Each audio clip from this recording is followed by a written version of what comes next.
initially was struggling with this one because I didn't quite understand the gap that it was filling, because it has more gain than the Sheriff, or it felt that way, slightly less gain than the Kraken. But then when you deep dive into it, I realized, okay, it's smoother, more liquid, a very Guthrie sound. And that's where the collaboration has been great, because I can interpret things one way looking at it, but use case is really important. Definitely, yes. And the education that I got with regards to this amp, this pedal, was great, because it just, I think it opened that up.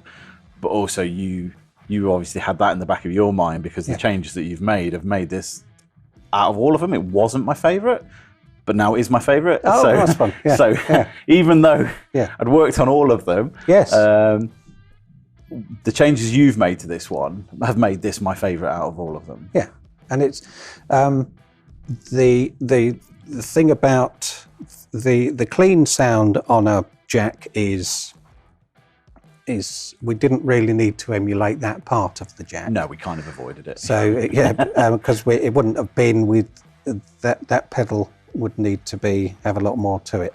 So we concentrated really on the overdrive sound, and that overdrive sound is it's not very bright.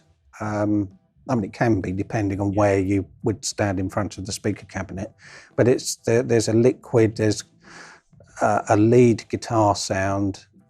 We tried with the EQ to offer so that you could have the no mod character. You could tighten the low end up, and if you wanted to, one criticism perhaps of the early counters was that you had to dial the gain back a long way to get a kind of crunchy classic rock sound. So we've tried to do that. We tried to, as far as we can with the scope, be able to go from that, if that's what you want, and if your amp's giving you some overdrive, to around to that fat lead sound. If it feels very nicely spread around the dial on this one, I think. There's a lot of sounds. I think more than I was expecting. There's a lot of sounds within that pedal that are just really nice. Yeah.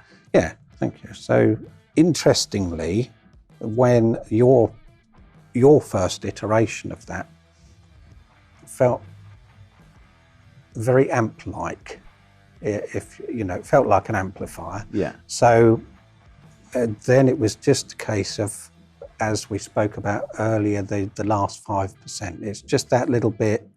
It feels like an amplifier. We just got to get it to sound like that amplifier, rather than, or you know. Well, I think this one we went around the speaker cabinets as well, because I think the character of the amp changes massively depending on what speakers. I mean, obviously, but yes, it was really noticeable. Yeah, and that is, well, it's the case as with the copper, that the amplifier that you're looking, you know, the same case, the Jack and the copper, the amp itself doesn't have a negative feedback loop. Yes. And so you,